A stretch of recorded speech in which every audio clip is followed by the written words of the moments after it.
عليكم ورحمة الله وبركاته.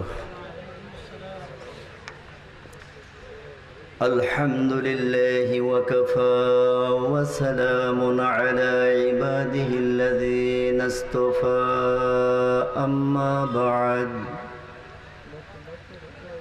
فقد قال الله تبارك وتعالى في كلامه المجيد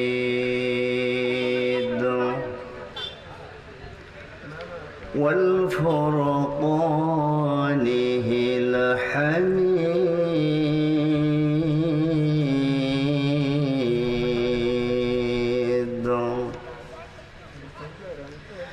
أعوذ بالله من الشيطان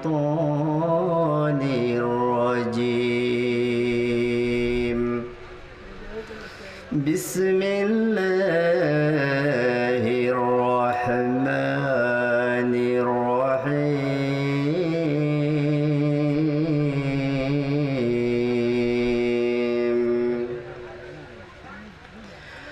اليوم أكملت لكم دينكم وأتممت عليكم نعمتي ورضيت لكم الإسلام دينا. وقال النبي صلى الله عليه وسلم: تركت فيكم أمرين لن تضلوا تمسكتم بهما كتاب الله وسنة رسوله. صدق الله المولانا العظيم وصدق رسوله النبي الكريم ونحن على ذلك من الشاهدين والشاكرين والحمد لله رب العالمين.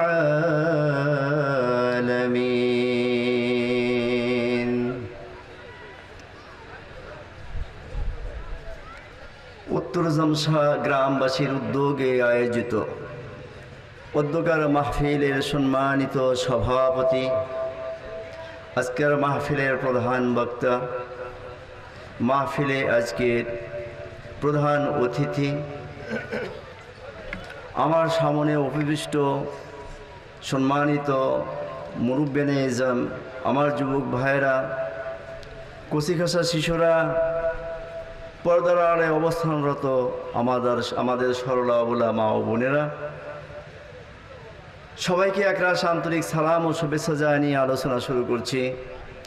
আল্লাহ পাক আজকের এই মাহফিলকে ওসিলা করে কাল কিয়ামতের ময়দানে আমাদের সকলের জন্য নাজাতের ফয়সালা করে দেন। মহান প্রভুর দরবারে কবুল হওয়ার জন্য সমস্বরে সকলে বলুন আল্লাহুম্মা আমিন। মাহফিলের পাশে কবরস্থান, শত শত মুর্দেগান অনন্তকালের জন্য কাফনের কাপড় পরিহিত অবস্থায়, যাদের ডান দিকে মাটি, বাম দিকে মাটি, নিচে মাটি, উপরে মাটি, বুক ভরা মাটি নিয়ে অনন্তকালের জন্য চিরইতিম হয়ে পড়ে আছেন।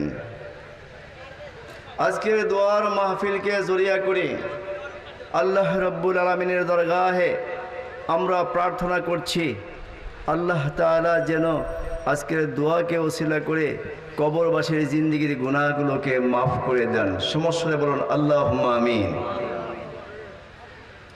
আল্লাহ তাআলা কবরগুলোকে জান্নাতের বাগান বানিয়ে দেন। সকলে বলুন আমিন। আমার বন্ধুগণ, আপনারা ভাগ্যবান, এমন একটি সুন্দর মাহফিলে উপস্থিত হতে পেরেছেন, আমরা উপস্থিত হতে পেরেছি, এই জন্য দিল থেকে শুকর আদায় করি, বলি আলহামদুলিল্লাহ। আমার ভাইরা, আমি আল্লাহ পাকের পবিত্র কালাম থেকে অত্যন্ত গুরুত্বপূর্ণ একটি আয়াতে কারিমা তেলাওয়াত করেছি। আমাদের জীবনের সকল প্রকার দিক নির্দেশনা এই আয়াতের মধ্যে পাওয়া যায়। আমরা এমনই একটা যুগে, এমন একটা সময়ে আমরা অবস্থান করছি, আমরা এখন দিক বিদিক হয়ে যাচ্ছি। আমরা কোনটা ধরবো, কোনটা ছাড়বো, কোনটা গ্রহণ করব, কোনটা বর্জন করব, কোনটা ভালো আর কোনটা মন্দ, এই বিষয়গুলো বুঝতে পারছি না। সারা দুনিয়ায় অন্ধকারের অমানিসায় আচ্ছন্ন হয়ে পড়েছে, কথা ঠিক কিনা? এই অন্ধকারের অমানিসায় আচ্ছন্ন হয়ে যাওয়ার কারণে আজ আমরা সাধারণ পাবলিক বুঝতে পারছি না কোনটা ধরবো, কোনটা ছাড়বো, কোনটা গ্রহণ করব, কোনটা বর্জন করব। এ নিয়ে আমরা দ্বিধার মধ্যে পড়ে গেছি, কথা ঠিক কিনা? তাহলে এখনো আমাদের মাঝে অক্ষত অবস্থায় আল্লাহ পাকের পবিত্র কোরআন, বিশ্বনবী মুহাম্মদুর রাসূলুল্লাহ সাল্লাল্লাহু আলাইহি সাল্লামের অমীয় হাদিস আমাদের পাশে আছে, থাকার পরেও আমরা বিভ্রান্ত হয়ে গেছি যে কাকে ধরি, কাকে ছাড়ি, কোনটা ধরি, কোনটা বর্জন করি। এটা নিয়ে একটা বিশাল চিন্তার মধ্যে পড়ে গেছি, কথা ঠিক কিনা? এটার সমাধান কি? এটার সমাধানটা কি? আমরা কেউ বলি যে শরিয়ত ভালো, মারেফত ভালো না, কথা ঠিক কিনা? আমরা কেউ বলি শরিয়ত ভালো, মারেফত ভালো না। আবার কেউ বলি মারেফত ভালো, শরিয়ত ভালো না। কেউ বলি পীর মুরিদি ভালো, তাবলিগ ভালো না। আবার কেউ বলি তাবলিগ ভালো, পীর মুরিদি ভালো না। কেউ বলি আলিয়া মাদ্রাসা ভালো, কওমি মাদ্রাসা ভালো না। আবার কেউ বলি কওমি মাদ্রাসা ভালো, আলিয়া মাদ্রাসা ভালো না। আবার বক্তার নাম ধরে বলি আমরা যে অমুক বক্তা ভালো, অমুক বক্তা ভালো না। এই ভালো আর মন্দকে ডিভাইডেড করার মতো জ্ঞান আমাদের মাঝে না থাকার কারণে কোনটা ধরবো আর কোনটা ছাড়বো, কোনটা গ্রহণ করব আর কোনটা বর্জন করব, এ নিয়ে আমরা একটা বিশাল চিন্তায় পড়ে গেছি, কথা ঠিক কিনা? তাহলে আমাদের সকলেরই গন্তব্য স্থান একটাই, সেটা কি? জান্নাত। সেটা কি? আমার কথার জবাব আপনারা দেন। আমাদের সকলেরই গন্তব্য স্থান, কাঙ্ক্ষিত বিষয় হলো কি? জান্নাত। আমরা চাচ্ছি জান্নাত।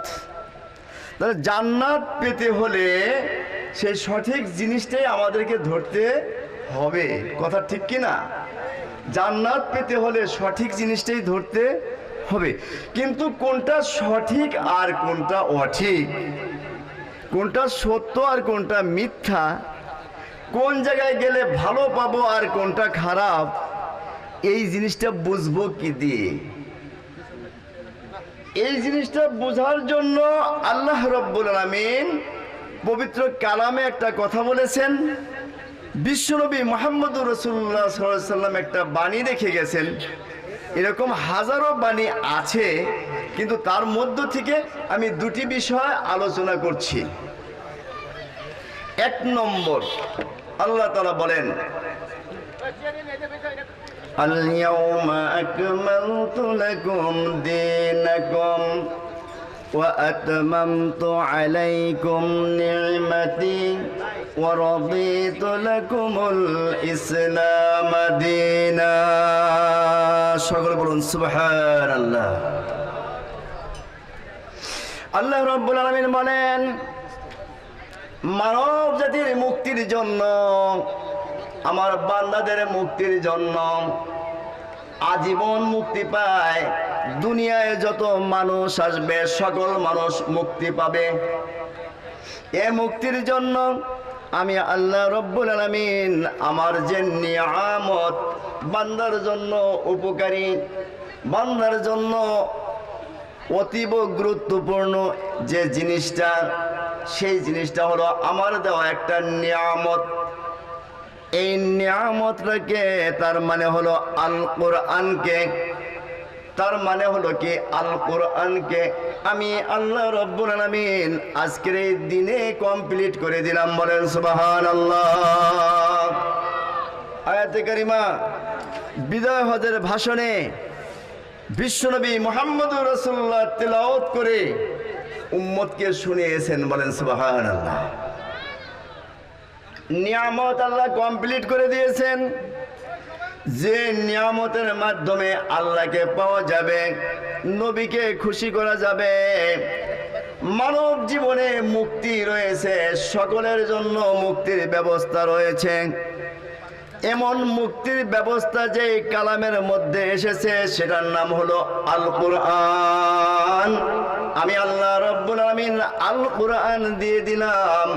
এই পবিত্র কোরআনকে ধরে, সূত্র ধরে যারা জীবন যাপন করবে, আমার পক্ষ থেকে যত নিয়ামত আছে, দুনিয়ার যত হালাল নিয়ামত আছে, সব তারা পেয়ে যাবে। আখিরাতে মুক্তির জন্য সবচেয়ে বড় নিয়ামত, প্রথম মঞ্জিল হলো কবর।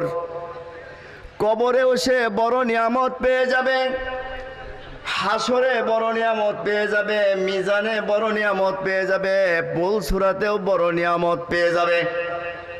অনন্ত অসীম দিনের জন্য, যেখানে অনন্তকালের জন্য ঢুকে দেওয়া হবে, সেটা শুধু নিয়ামত আর নিয়ামত। সেই নিয়ামত নামে জান্নাতও তার ভাগ্যে জুটে যাবে। বলেন সুবহানাল্লাহ। তার চাইতেও বড় নিয়ামত, জান্নাতবাসী যখন জান্নাতে যাবে, তাদের একটা আকাঙ্ক্ষা থেকে যাবে, সেটা হলো আল্লাহর দিদার। আল্লাহর দিদার হবে সবচাইতে বড় নিয়ামত। এরপরে আর কোনো নিয়ামত থাকবে না, ওটা হবে